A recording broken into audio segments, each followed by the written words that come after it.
በእስልምና ውስጥ ቁርአን ላይ በቁርአን ምዕራፍ ውስጥ ብቸኛ ስሟ የተነሳ ሴት እናታችን መርየም ናት። እኛ እናታችን መርየም ቁርአን ምዕራፍ ስሟ የተሰየመላት ብቸኛ ሴት ምዕራፍ እኮ ነው። ታሪኩማ በጣም በሰፊው ነው። እንግዲህ በእስልምና ውስጥ የንጽህና ተምሳሌት ተብለው የሚጠቀሱ 4 ሴቶች አሉ። የመጀመሪያዋ እናታችን መርየም ናት። መርየም ቢንት ዕምራን التي احسنت فرجها ያላት ያቺ ንጽህና የጥብቅነት ተምሳሌት ይላታል።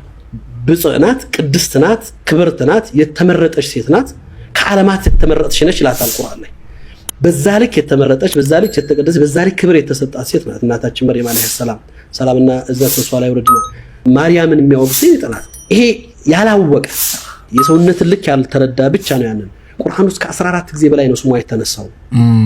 አንተ እናታችን መርየም ከመጽሐፍ ቅዱስ የበለጣለ ማለት ነው። በከፍተኛ ደረጃ ስሟ ከተወሳባቸው ክብሯ ከተገለጸባቸው ሴቶች ውስጥ አላህ ቁርአን ላይ ለአማኞች ሞዴል ብለው ካስቀመጣቸው 2 3 የመጀመሪያው እናታችን መርየም ናት። ضرب الله مثلا للذين امنوا امراه عمران ይላል አላህ። ለነዛ ለአማኞች ምሳሌ አድርገን ያመጣናት ያቺ የኢምራን ልጅ ሴት ልጅ ሆነችው ክብርት መርየም ናት ይላል።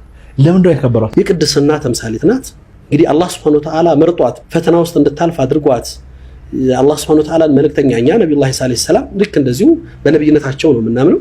ኢሳ አለይሂ ሰላም ተብሎ ቁርአን ውስጥ ኡሉል አዝም ሚነ ሩሱል የሚባሉ የጽናትና የፈተና ተምሳሌት ተብለው የሚጠቀሱ በእስልምና ውስጥ ትልቅ ነቢያቶች 5 አሉ። አብርሃም፣ ኖህ፣ መሐመድ፣ ሙሴና ኢሳ ናቸው። ኢየሱስ ክርስቶስ 5ቱ የጽናትና የከፍታ ተምሳሌት መገለጫዎች ናቸው። ከነዛ ውስጥ አንዱ ሰይድና ኢሳ አለይሂ ሰላም ናቸው። ኢየሱስ ክርስቶስ ማለት በከፍተኛ ደረጃ ታሪካቸው ከተወሳ ክብራቸው ከተገለጸ ነቢያቶች ወይም ደግሞ የአላህ Subhanahu Wa Ta'ala ምድር ላይ ከላካቸው ልዩ ፍጥረቶች ውስጥ አንዱ የአላህም የፍጥረቱ ትልቅ ማሳያ የሆነ ከእናትና ከሴት ልጅ ብቻ የተፈጠሩ በድንግልና እንደተወለደ ታምናለች እንዴ? በድንግልና እንጂ ሌላ ምን አለ?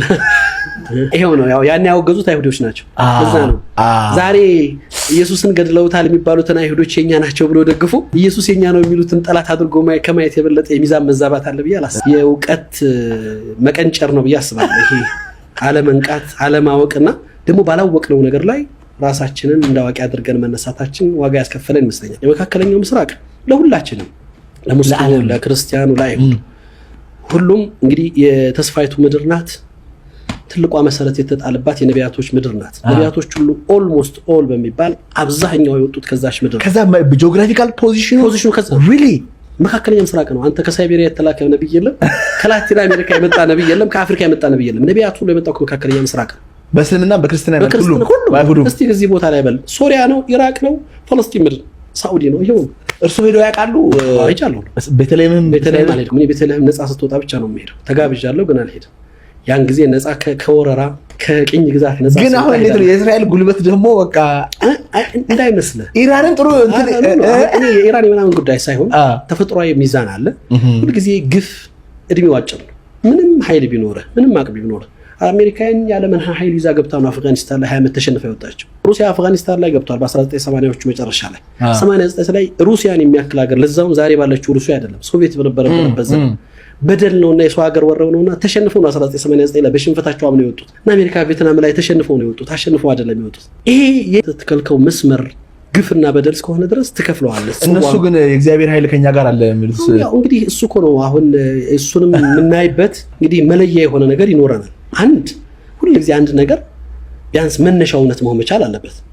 አንተ ከፖላንድ፣ ከሆላንድ፣ ከአውሮፓ ምድር፣ ከሩሲያ ተሰብስበህ መጥተህ ከኢትዮጵያ ፈላሻ ነኝ ብለህ ኢትዮጵያ የሆነ ሰው ሀገር ላይ ሄደህ አንተ ባላገሬው ግን የተነበረው ሀገራቸው የት ነበር? እስራኤል ቆይታለሁ። እሱ እኮ አሁን እስራኤል ላይ ክርስቲያን የሚባሉት እስራኤሎች ወይም ደግሞ ትክክለኛ አይሁድ ነን የሚሉ ሰዎች እኮ ተቋሚ ናቸው። ምድር እንዲኖረን ሀገር እንዲኖረን አልተደረግንም፣ የተረገምን ህዝቦች ነን፣ መሬት የለንም፣ ሀገር የለንም ብለው ከፍልስጤሞች ጋር ሰልፍ የሚወጡት እነዚህ ጥቁር ኮፊያ የሚያደርጉትና ረጃጅም ፀጉር ያላቸው እነዚያ እኮ በጣም ተቋሚ ናቸው። ይሄ የጽዮኒዝም አስተሳሰብ እንጂ የአይሁድ እምነት አስተሳሰብ አይደለም።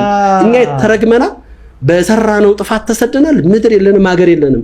የፍልስጤሞች ምድር ከነዓንዮች የኖሩባት መሬት ናት። ትናንትም ዛሬም ታሪኩ ያለ እነሱ ነው።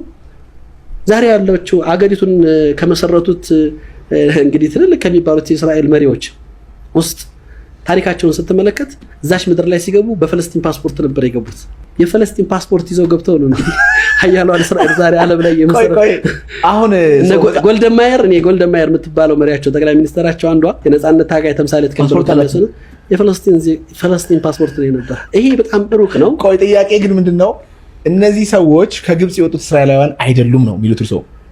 ቁርአን ላይና መጽሐፍ ቅዱስ ላይ ከግብጽ የወጡት እስራኤላውያን መቼ ነው ከግብጽ የወጡት? የዮሴፍ ዘመን ማለት ስንት ሺህ ዓመት ነው? በጣም ብዙ።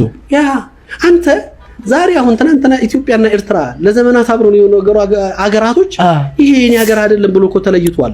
እንኳን የኖረበትን ሀገር ተከፍሎ ወጥቷል። የሌለህን ሀገር ማንነት የትናንት የሺህ ዓመታት ታሪክ ዘመን አለኝ ብለህ መጥተህ ነዋሪውን አፈናቅለህ መሬት ትወስዳለህ ማለት ለዛውም ሀገር ኑሮ ፖላንዳዊ ዜጋ ሆነ ኢትዮጵያዊ ማንነት ዜጋ ያለ ሰው ሀገር ላይ ሄደህ ባለቤት ነኝ ብለህ ተቀምጠህ ባለቤቱን ታባራለህ?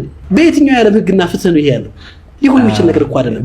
ከፍትህ ጋር የሚጋጭ ከእውነት ጋር የሚቃረን ነገር ነው። ለዛ ነው እኔ ፈጣሪ ማገዝ ነው ማለት አይደለም። ፈጣሪ የሚያገዝህ እውነት ላይ ነው። ሊመስል ይችላል። ሰዎች እውነትን የሚያነክሷት ሰዎች በጠፉ ቁጥር ኃይል ነክሶ ይታያል። ያን ጊዜ ባለቤቶቿ ሲመጣ ግን ይሄ ኃይል ውሃ ይሆናል። የመጨረሻ ጥያቄ ምንድነው? ኢትዮጵያና እስልምና ነው።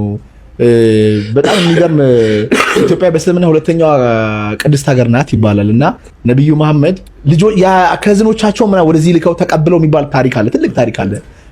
እሱ ምንድነው? እስቲ ያው እኛ እንደ እስልምና አስተምሮት እንግዲህ እስልምና የምናውቀው እንደ ኢትዮጵያ የምትታወቅበት ታሪክ እቺ ሀበሻ ምድር የምትባለው ዛሬ ያለንበት ኢትዮጵያ በዘመኑ የነበረው የአክሱም ላይ ነው። ነጃሺ ማለት በእንትን ስማቸው ዋና አስሐመተ ነጃሺ ይባላሉ። ነብዩ ሰለላሁ ዐለይሂ ወሰለም እንግዲህ በማህበረሰቦቻቸው ላይ በእምነታቸው የእምነት